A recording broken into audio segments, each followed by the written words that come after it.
Hey friends, Mark Holmes here for my buddy Cowboy Joe Boo, and as always, thank you guys for watching, commenting, and subscribing to the Joe Boo Sports Report.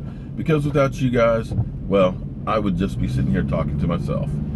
And it may end up being that I'm going to be here talking to myself because apparently I've got a lot of people who are pissed off and are telling me they're going to unsubscribe to the channel. And, well, if you feel the need to, you feel the need to. But I'm never going to sugarcoat my opinions and my thoughts on a subject. I'm going to tell you like it is, whether people like it or don't like it. I'm not going to be a sky is blue and, the roses are blooming and everything else.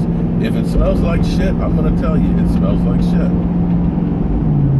So when I talked about the Dallas Cowboys being a landing spot for Colin Kaepernick yesterday, I gave several reasons why I don't want him in Dallas, or why I think it would be a bad move. I said, too expensive. I said, he doesn't fit our system, so that means you'd have to change the offense for him if Dak went out. I think he's on the downward side of his career and that he had lost confidence. And I also said that because he's a controversial figure, that I don't want that in Dallas. And here's the other thing that you have to understand, that I don't think Jerry Jones would ever sign him.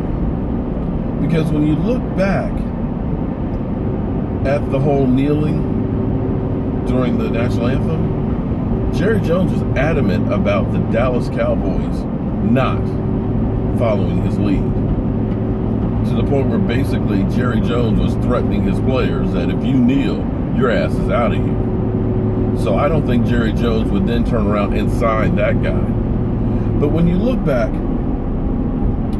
at some of the controversial players that the Dallas Cowboys have signed, it's never really worked out that well for them. I mean, let's take a look at some of them. We had Adam Jones, who, had all kinds of off-the-field incidents and everything else, where we literally had to have 24-hour security hanging with him. The guy that Let's Make It Rain in Vegas. The guy who's still in trouble right now in Cincinnati. We got Tank Johnson from the Bears, another guy that had off-the-field issues. He got here with Dallas, I think he got 2 sacks. Basically didn't bust a grape. We had Dimitri, somebody who was drafted by Minnesota, didn't show up for camp, got traded to Miami, came to Dallas, and again, didn't bust a grape. And then there's T.O.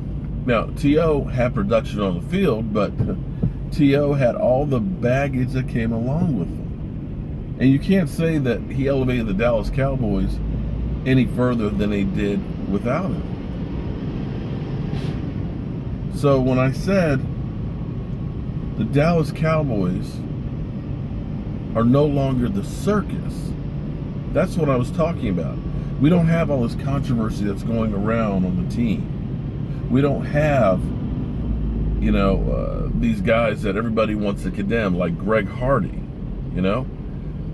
Greg Hardy, great stats before he got there. We knew what we were getting, but we said, you know what, that production on the field could be something that helps us. Let's overlook it. And that was a complete disaster.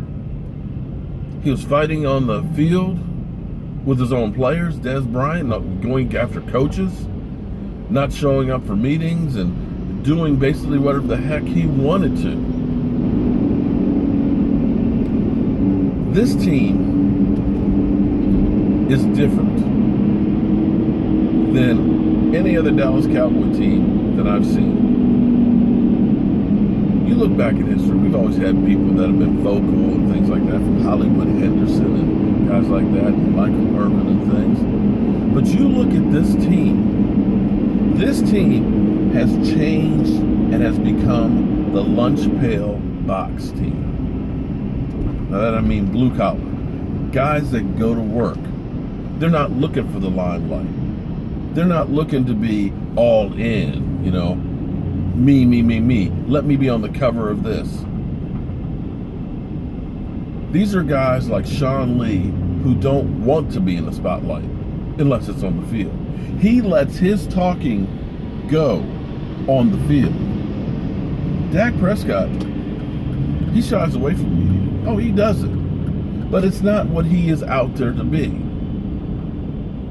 He is a guy who's out there working his ass off to get better because he wants to win a Super Bowl or multiple Super Bowls. And you look around at this Dallas Cowboy team, the only thing that's even the slight bit controversial would be Zeke Elliott and Boobygate. But all of a sudden, that's calm. And see, that's the kind of team that I want. I want a team that is together on the same page. A team that's cohesive. A team that goes to work and is focused in work. Not flying out to Miami before the playoffs. Not guys that are out there just talking smack.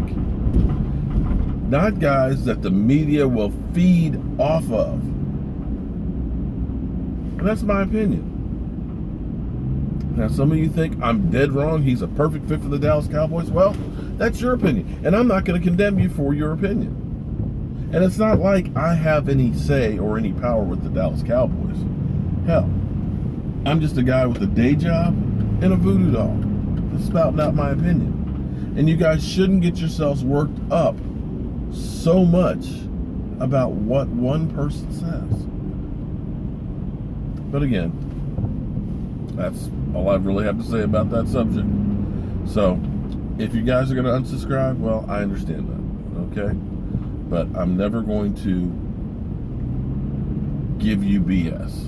I'm never going to lie to you. I'm never going to sugarcoat and tell you that the sky is blue when we're about to have a tornado or a hurricane. So as always, friends, I'm Mark Holmes. This is Cowboy Joe Boo. Thank you guys for watching and commenting on the Joe Boo Sports Report. And if you haven't already, and you do still want to, click on the picture of Sean Lee so that way you can subscribe and be part of the Joe Boo Sports Report.